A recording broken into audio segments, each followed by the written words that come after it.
मुझे भी अभी विश्वास नहीं कि मेरी बेटी आत्महत्या कर सकती है। मैं आज भी यही कह रही हूँ कि वो टीचर और प्रिंसिपल मिलके ही मेरी बच्ची के साथ कुछ ऐसा किए हैं कि वो मर गई या मार दी गई। क्योंकि मैंने तो जहाँ से लोग बताए कि वो गिरी थी वहाँ पे ब्लड होना चाहिए था, लेकिन वहाँ कुछ नहीं था, तो मैं कैसे मान लूँ कि ऊपर से मेरी बच्ची गिरी और मर गई। कोई प्रूफ तो होना चाहिए था कि हाँ बच्ची गिरी है। कैमरे में तो मेरी बच्ची को दिखाया भी गया तो सिर्फ इतनी ऊंचाई से दिखाया गया है कि वो गिर रही है, तो पता नहीं कैसे गिर रही है। हम क्या माने, किस तरीके से मान ले कि वो छत 3 फ्लोर से गिरी है। एक बात आपने कहा कि कैमरे में दिखाया गया है। हाँ। कैमरा कौन सा था, मोबाइल फोन का कैमरा था या सीसीटीवी कैमरा? नहीं, सीसीटीवी कैमरा था। वो भी मतलब वो भी हम तो नहीं देख पाए थे क्योंकि उस वक्त हमारी स्थिति नहीं ऐसी थी कि हम कैमरा देखें। उसके भाई 2 थे, आशीष उपाध्याय और रितेश तिवारी, वो देख रहे थे। तो वो मुझे बताया चाची ऊपर का तो कुछ नहीं दिखा, बस श्रेया जो है कि फर्श से कुछ ऊंचाई तक दिखी है कि वो गिरी है। तो फर्श की ऊंचाई से तो वैसे भी आदमी कोई फेंक सकता है, कोई गिरा सकता है, ढकेल सकता है। श्रेया किस कक्षा में पढ़ती थी? वो 11th में पढ़ती थी और कॉमर्स की स्टूडेंट थी। क्या सपना था श्रेया? श्रेया का मेरी बहुत अच्छा सपना था। वो सोचती थी कि मम्मा मैं IPS बनूंगी और आजमगढ़ जिले में जब मैं अपनी गाड़ी से घूमूंगी और उसमें तुम्हें घुमाऊंगी, पापा घुमाऊंगी, तो सब लोग जानेंगे कि श्रेया तिवारी की मम्मी और पापा हैं। क्योंकि मेरे पूरे परिवार में एक ही लड़की थी वो, मतलब मेरे हस्बैंड की 2 बहनें हैं, उनके पास भी बच्चे हैं, लड़के ही 2-2 हैं, और उनके बड़े 2 भाई हैं, उन लोगों के पास भी 2-2 बेटे ही हैं। मेरे अपने भाई के पास भी बेटा ही था।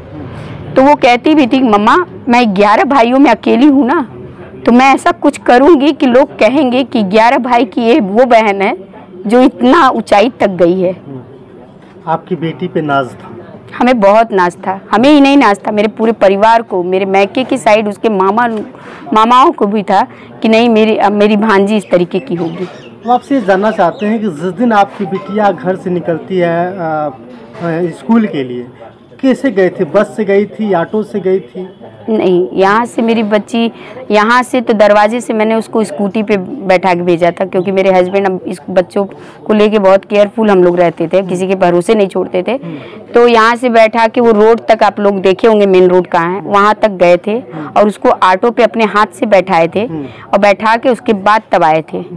स्कूल में जाने से कहीं ऐसा तो नहीं कि जाते हुए रास्ते में देर हो गई हो? कभी कभी ऐसा होता है कि प्राइवेट स्कूलों से सरकारी स्कूलों में रोक दिया जाता है, कहीं देर तो नहीं हुई थी आपके हिसाब से? नहीं, देर नहीं हुई थी, कोई देर नहीं हुई थी। अगर देर हुई होती तो लोग अंदर नहीं लेते हैं। वहाँ का नियम है कि अगर बच्चे लेट हो गए तो उन्हें स्कूल के अंदर नहीं लिया जाता है, चाहे वो पेरेंट्स के चलते हो, चाहे बस के खाली बच्चे अगर लेट हैं तो उन्हें अंदर लिया जाता है। बाकी अगर प्राइवेट किसी चीज़ से जा रहे हैं तो उन्हें अंदर नहीं लिया जाता है। कब आपको ये सूचना मिली कि आप अपनी बिटिया को देखने आइए? कब आपको फ़ोन आया था? हमको 11:41 पे फ़ोन आया।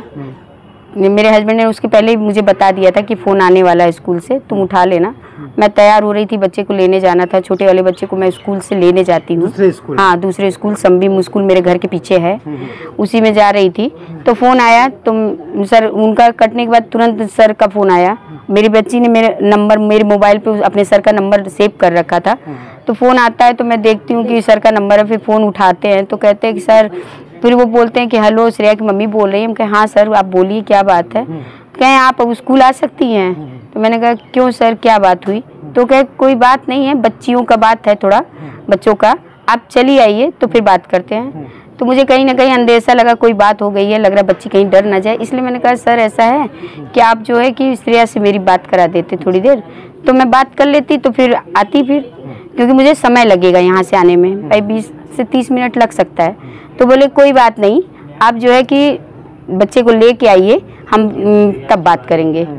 तो हम गए, मतलब हम बच्चे को लिए, फिर बच्चे को लेके यहाँ तक आने में टाइम लगता है, इसलिए मैं यहाँ घर पे भी नहीं आई। बैग जो है एक होटल पे ही रख दी अनुज का कि यहाँ आने में टाइम लगे। फिर वहीं से ऑटो पकड़ के हम जाते हैं, तब तक बच्चे को लेके गए। मेरा बच्चा मेरे साथ था, जब वहाँ पहुँचे हम लोग तो मेरा बच्चा साथ था। फिर मेरे हस्बैंड फ़ोन तुरंत करते हैं फिर कि ऐसा है नीतू तुम कहाँ हो? हम कहे फिर बेलैसा तक पहुँच गए। तो कहे कि ऐसा है कि स्कूल ने बोला है कि आप भी आ जाओ, क्योंकि उसके पहले वो मना कर रहे थे उनको कि आप मत आइए, बच्ची की माँ को भेजिए, आप मत आइए। तो ये नहीं आ रहे थे, फिर वो बोले तो कि आप तुरंत आ जाइए, तो ये भी आ गए।